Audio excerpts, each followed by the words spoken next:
Good afternoon, and thank you for joining us for Young and Unafraid. I am Dora Muhammad, Congregation Engagement Director at Virginia Interfaith Center for Public Policy. Some of you, if you've engaged at all through our Civic Summer, this event culminates our activity over the past 10 weeks. There were many of the student interns and even some of the adult volunteers who were passionate about immigration reform advocacy. Some themselves were first top generation or second generation immigrants. And so I am blessed to work with beautiful Jeanette Lamont Amato, and she allowed me to adapt a vision that she had for a workshop called Young and Unafraid. That really, from her view, she wanted to highlight that immigration is not just a Latino issue. And so she wanted to have other cultural immigrant experiences shared in a workshop. And so I wanted to do that, but I told her I need your voice as well because it's important to have the Latino experience as a part of that thread. And so I'm very excited for the dynamic group that has agreed to be panelists with me in this armchair. Please relax. I'm very informal. This is very casual. Um, with us, I do want a couple of housekeeping. There is going to be time after each segment for you all to ask questions or make comments or even just share your experiences. Definitely want to make this interactive.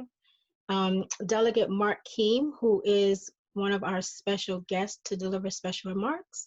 He actually is currently in session. When he agreed to participate, he was not expecting to have him to the General Assembly to be in session over the weekend. And so ideally, he said he'd like to come on towards the end of the program, around between 2:30 and 3. But I asked him just to play it by ear, so he may pop on sooner. So we'll insert him when he has some free time. The session actually started at noon, so he's actually at work right now. And so for those of you who don't know, I am a second generation immigrant, but our guests today are all themselves immigrants. And so they have direct experiences that sort of undergird and inform their advocacy. So I'm very excited. Jeanette, I can't see you, but I'm going to put your picture up as it is. Do you want to, I don't know if you want to actually, I'll start with, I can't spotlight you because your video is not showing, Jeanette, but first we have Huranessa Faryad. Some of you may know she is a board member at Virginia Interfaith Center. She'll be sharing some special remarks with us. And then we have with us as well, Diana Konate from African Communities Together. Very excited. She's the policy director there. And I have my colleague, there she is, Jeanette Amato. She is our immigrant rights organizer at Virginia Interfaith Center. So I'll read a little bit about them before we dive into it, just to give some background. Jeanette was born in Puebla, Mexico, and immigrated with her parents and sisters to the US at the age of 8. She navigated the educational system as an undocumented student for 14 years until she became a DACA recipient in 2014. Jeanette graduated this past May from Virginia Commonwealth University, earning a bachelor's degree in political science with a concentration in public policy. She is the co-founder of UndocuRams, a student organization dedicated to advocating for undocumented students. Her personal story, as well as her leadership, have been featured in multiple media outlets throughout Virginia. And I'll switch to Diane as I read her. Diane is the policy director at African Communities Together in DC. Prior to joining ACT, she worked at the U.S. House of Representatives as a legislative aide and a scheduler to Congressman Bill Foster. While a congressional staffer, she also served as president of the Congressional African Staff Association, CASA, an organization with the mission of educating the Capitol Hill community on Africa policy issues. Diana was born in Côte d'Ivoire in Africa. She moved to the US at 8 years old and was raised in the Liberian community. So I just want to welcome you too, and I'm going to dive right in. And I'll start with Jeanette, since this initially the title was your vision. Can you tell us, what does being young and unafraid mean to you?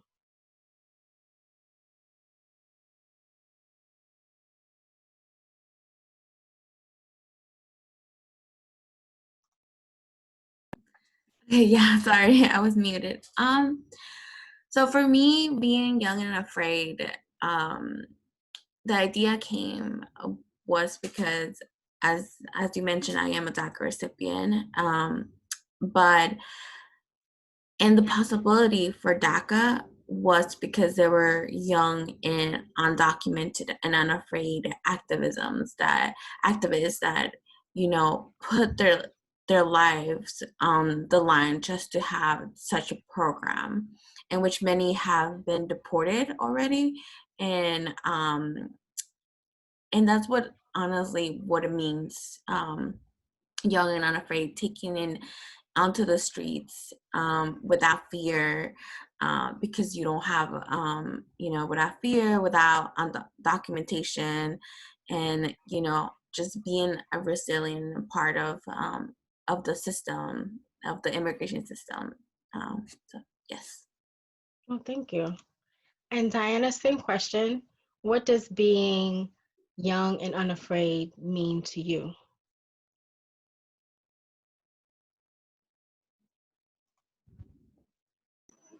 There you go. Right. So for me, when I hear young and unafraid, I think the first word that comes to mind is the word idealistic. I feel like when I think back to when I was younger, um, I think that's when I had like a rosier picture of like what the world should be.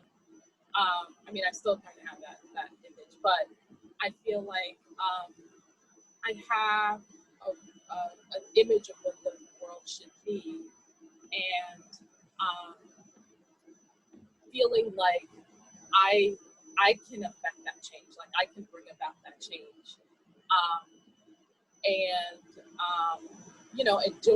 and doing what I need to do to make that change. Um, I I think that there's a reason why you see a lot of like movements. There are a lot of young people in movements, because I think that young people tend to have that idealism, and that feeling that this isn't right. They feel they see something that they feel isn't right, and they feel as though it needs to change, and they're willing to do what needs to be done to bring about that change. And that's what I think about.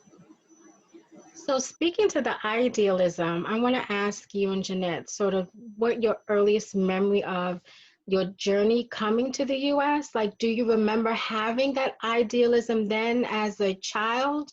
Or was there fear there? Or was it, sort of, what was sort of the emotional journey? And if you can remember the actual journey, sort of your earliest memories coming to the, once you were here, sort of what, when did that sort of the strengthening and the firming up of I have to be courageous to fight for this idealism, like when did that really you become realized and aware of that for you?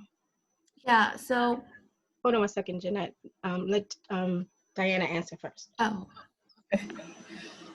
For me, so I came to the U.S. when I was 8. A few weeks after coming to the U.S., I turned 9. So, I was basically a 9-year-old. And unfortunately for me, my journey was somewhat traumatic, or not the journey itself, but once I came to the U.S. Because how I ended up here is, so I'm originally from Ivory Coast, and my mom had family here in the U.S. And the picture that's shown right in the slideshow, that's me and my siblings, my uncle and my grandmother. That's the night that we left the Ivory Coast. And so, I lived in the Ivory Coast. My mom had family in the U.S. and in Liberia, so we traveled often. and we visited the US often. So on this particular trip, in my mind, we were just coming to the US for a visit. And when we got here, I realized we weren't going back. And so, you know, for me, it was a traumatic experience because, you know, my family was in Ivory Coast. We are here. There are all these new people. I don't know who these people are. I have to go to a new school with people who I don't know, kids I don't know. Also, I spoke French. Everybody spoke English. So it just felt, it was like a very isolating experience. Luckily, I had 3 siblings, so we kind of were, that was my crew. But, you know, but it was a very traumatic experience, just, you know, the change. It was such a drastic change. And, you know, and we weren't made aware that there was going to be a change, you know. I don't know. I mean, maybe parents sit their kids down and say tell them what's about to happen, but my mother didn't. So, so that's basically, you know, unfortunately, that's what I remember. And I know, like, my mom talks about the first year that we were here, I cried every day. And, you know, it's just, I think it's just, like, not understanding what's happening. Why am I here? Who are all these strangers? But eventually, you know, I got acclimated to the new culture, to the new society.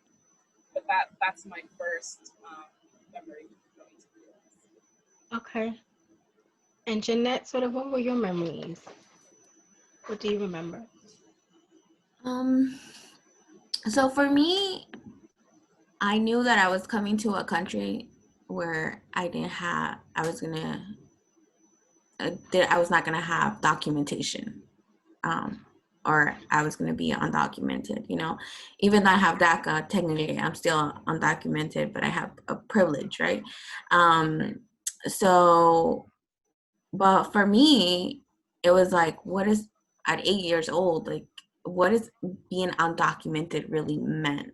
And I didn't know that, you know, I didn't process that. I think being undocumented and having, you know, your parents and your family being undocumented is a traumatic experience, no matter where it is, no matter how long time it has been, you know, especially under this administration. And so for me, like, you know, I have those memories. I have those, you know, those, I guess, that trauma of, you know, being undocumented, but not knowing what undocumented is until you get a little bit older, like right now. That's what I was going to ask you. Like, did you really understand? When did you understand what being undocumented means? You know what I mean? Like, and how did that really shape, like, what you do now, like wanting to fight for your rights, you know? Yeah, so like for me, of course, like for me as when I was young, or when I graduated high school, that's when I knew that that was going to affect my next steps. And, you know, in Virginia, back when I graduated in high school, which was 2013, it was the most unfriendly state for undocumented immigrants. I think we were under Republican governors, and so there was nothing for me to fall under when I graduated from high school, right? And so for me, it wasn't about me becoming an activist. It was not about me fighting for immigrants' rights. It's about me surviving. It's about me trying to provide for myself and my family, right? Because I was trying to survive, and I'm still trying to survive. And I think that for me, that's what led me to what I am now, because I am trying to survive, and because I'm trying to get myself out of, I guess, all of this experiences that, you know, for me as an 8-year-old, never thought that were going to happen. And of course for my family. Can you share one of those experiences? Like, for those who we have sort of a broad understanding vague, even if you will, of what the immigrant experience is, and specifically for the undocumented.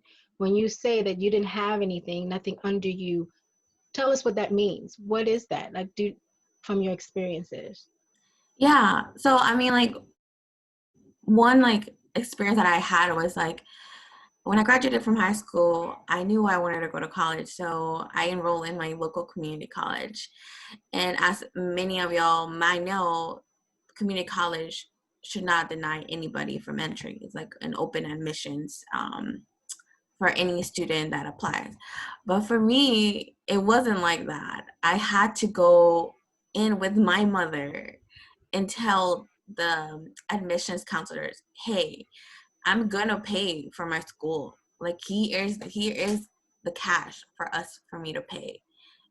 Like, you know, with my mom that has no English, she didn't know any English. I didn't even know what I was doing. We just went in because, you know, I think undocumented families are so resilient.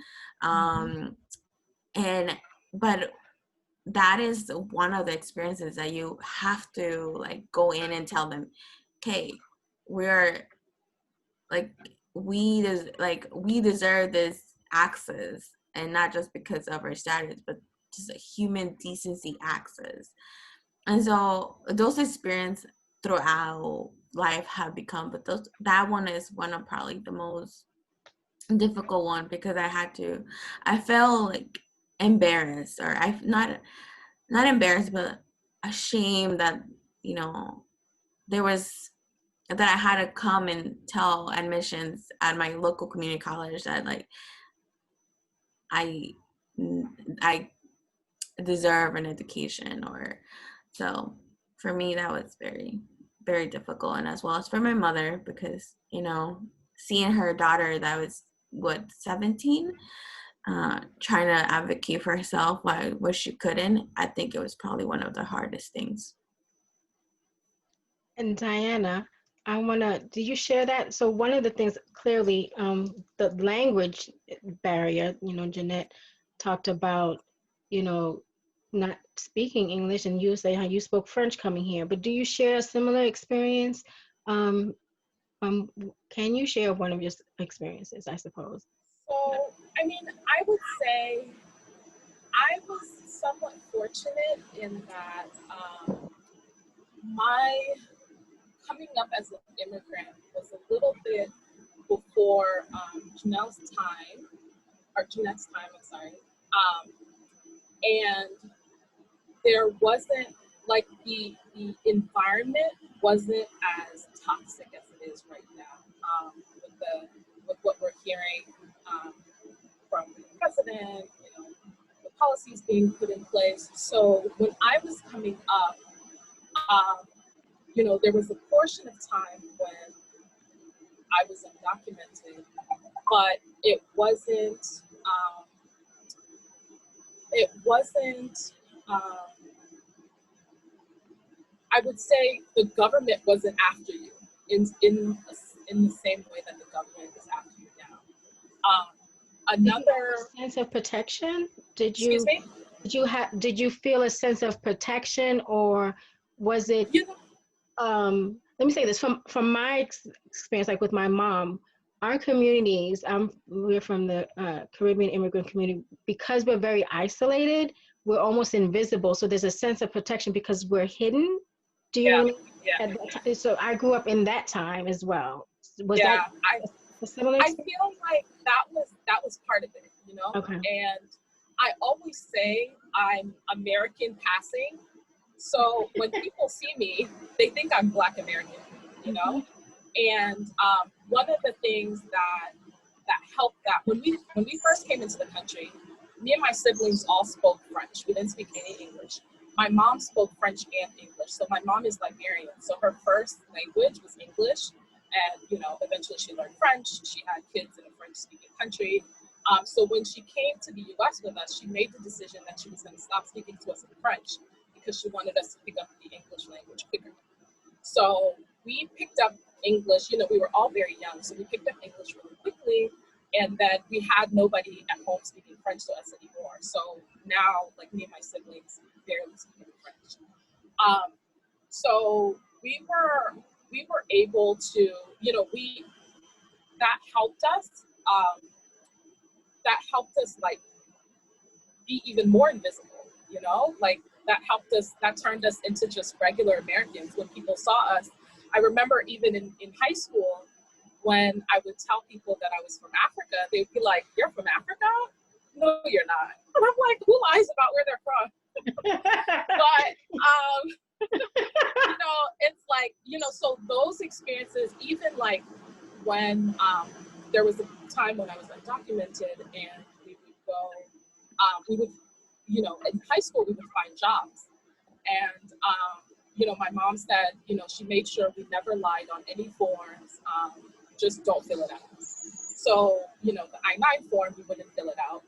And when our employer would see that, oh, your I-9 form needs to be filled out, like several months down the line, they wouldn't assume that we were immigrants. Then we would just leave a job. But, you know, it was never, we never really, I think it's probably because we were invisible. Nobody really ever questioned anything.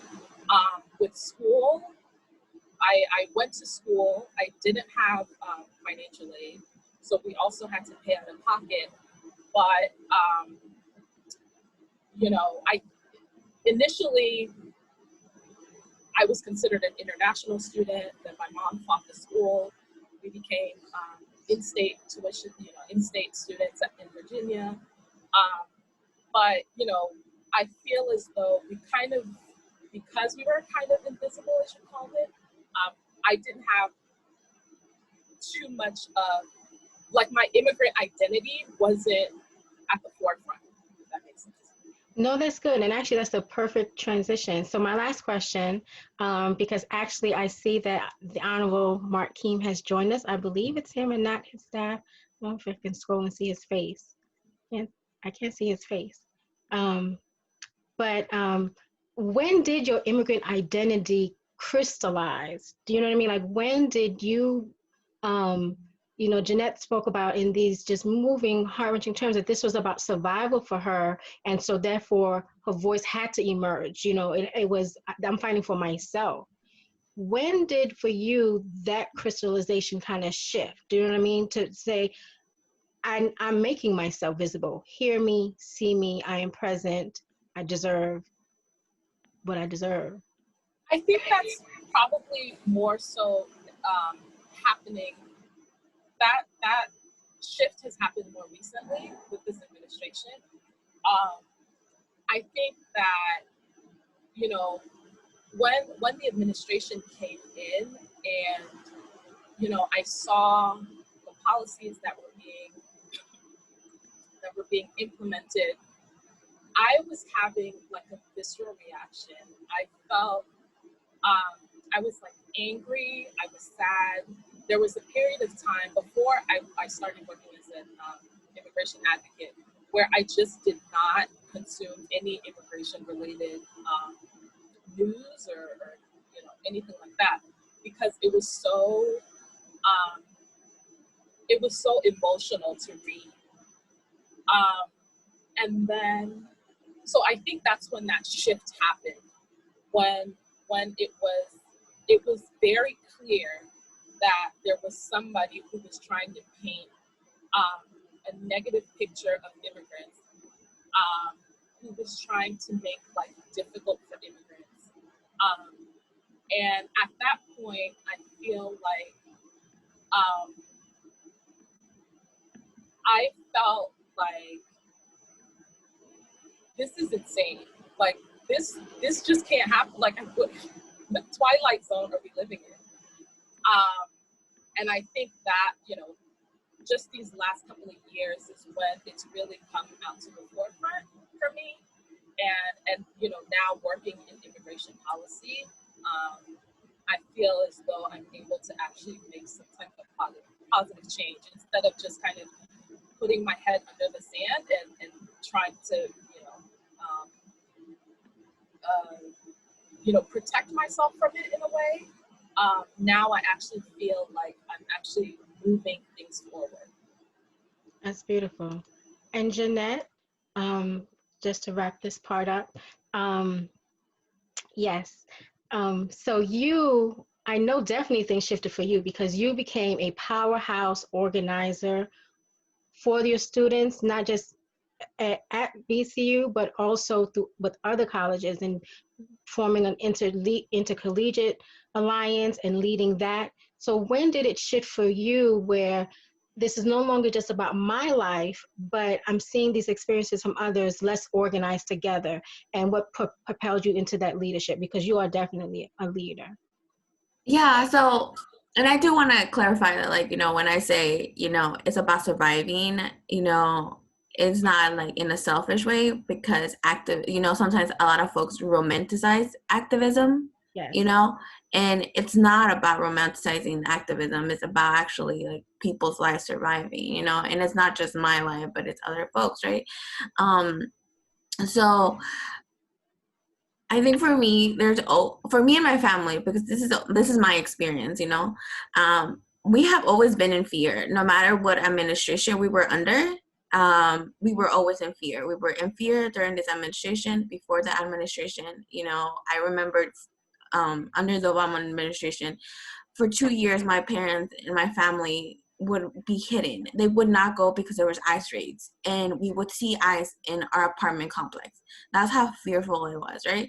And that's where I realized, this is real. Like, I'm gonna be looked after. I'm like, this is real. This is what was gonna happen to me and my family. Like, no matter how much I fight, like, no matter how much I do, no matter what I do, I'm always going to be undocumented, and my family's always going to be undocumented.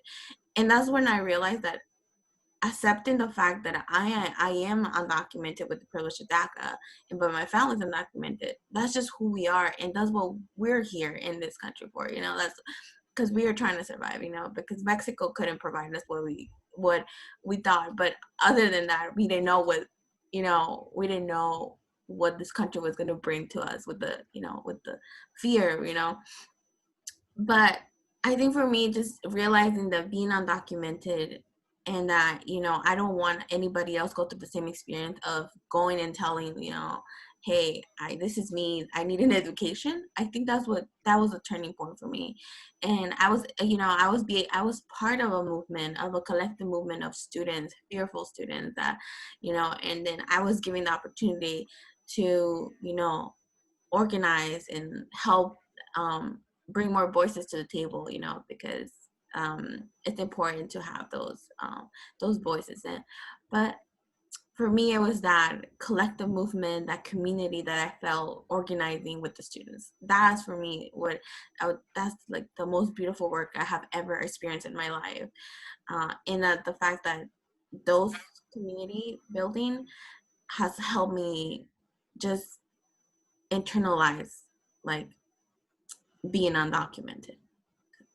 That's beautiful. And from someone who has, again, the privilege and the blessing of working beside you and seeing you work and seeing you inspire students, it is very, very beautiful indeed. So before we shift to go into sort of the actual advocacy work that the both of you all are doing, we're going to adjust the schedule a little bit and have both of our special guests, since they're on with us, deliver their special remarks.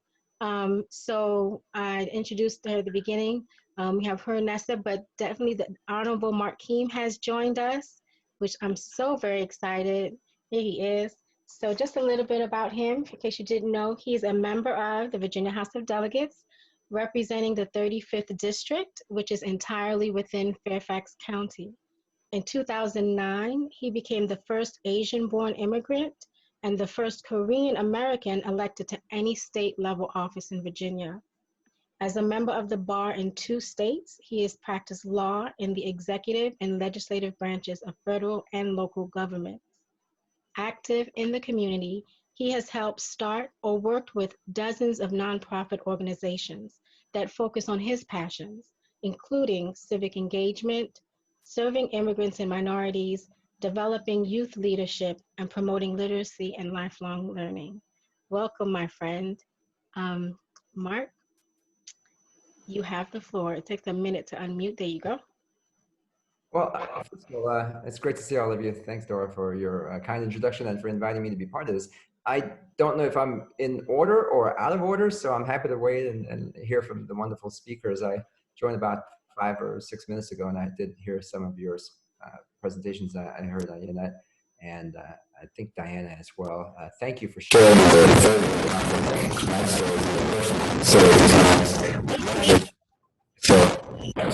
you want me to speak for a little bit now, or do you want me to wait a little bit? You can speak now. There's some echo coming, some feedback coming from your mic. So how about this? If I speak That's a little better. bit, is that better? Yeah. Good. Yep. I'll speak a little bit slower, and I'll speak right into the laptop. I normally use my basement little makeshift little screen room that I made for my virtual meetings, but I'm tired of being stuck in the basement all week long. And since my wife and my daughter are currently out running some errands, I thought I'll take advantage of our living room. So I'm up here in the brighter room. It's But it's beautiful. great